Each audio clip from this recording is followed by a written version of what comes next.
Right. So for everyone listening, Canada has 10 provinces and 3 territories. And the provinces, as Premier Smith just pointed out, have a fair degree of autonomy and power ceded to them. So it's a distributed confederation. And Alberta is one of the has been one of the most economically successful provinces in Canada for the last 30 or 40 years, primarily because of the energy industry when it's not being cut off at the knees by the federal government. And as Premier Smith pointed out, there's a constant battle for power depending on how centralized the federal government is between the federal government in Canada and the provinces. And that's really reached a head again over the energy issue in Alberta. So what's happened to the energy sector in Alberta since the Trudeau Liberals took power?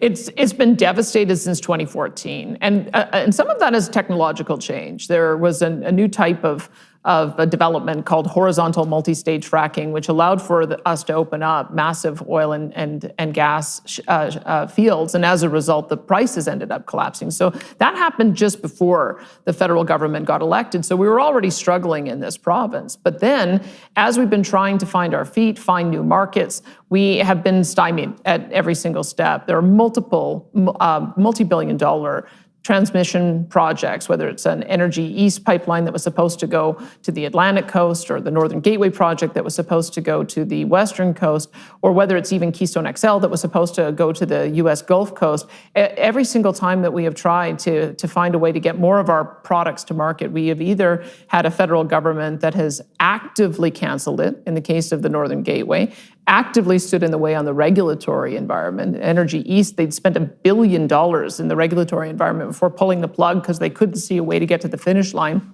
Or even Keystone XL. $1 billion. Which US President Joe...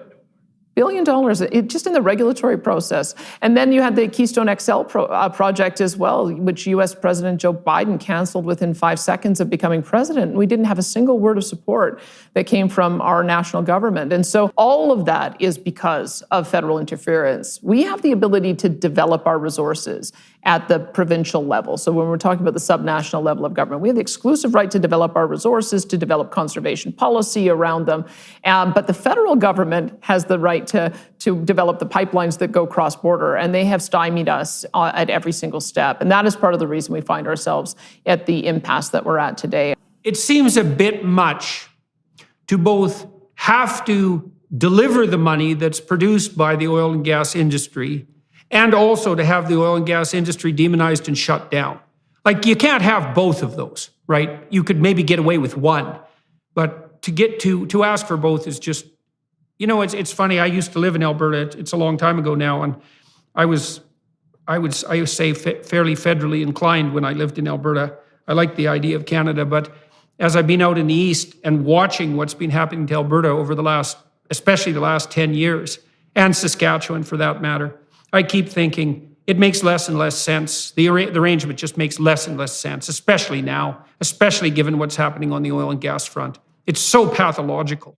And so why is Alberta still delivering the transfer payments? We don't have much control over that, because what happens is they overtax us at the federal level. This is sort of the one of the flaws of our constitutional arrangement that we set up, is that the federal government can tax us into oblivion, and then they hoard a pot of money, and then they sort of dribble it back to us saying, oh, if you run your programs our way, then we'll transfer you some of the dollars back. So the real problem with the way the country operates is that the federal government is taxing and taking more money than they need, and then they're using that federal spending power to essentially dictate to the provinces. I mean, it does seem to me to be that it's time for push to come to shove in Alberta and Canada, because things are so absurd on the energy front. And Alberta is fighting for its life, economic life in many ways. I can't imagine that any investors with any sense are going to have the kind of confidence that's necessary to invest in major oil and gas exploration projects, given the absolute uncertainty with regards to delivery.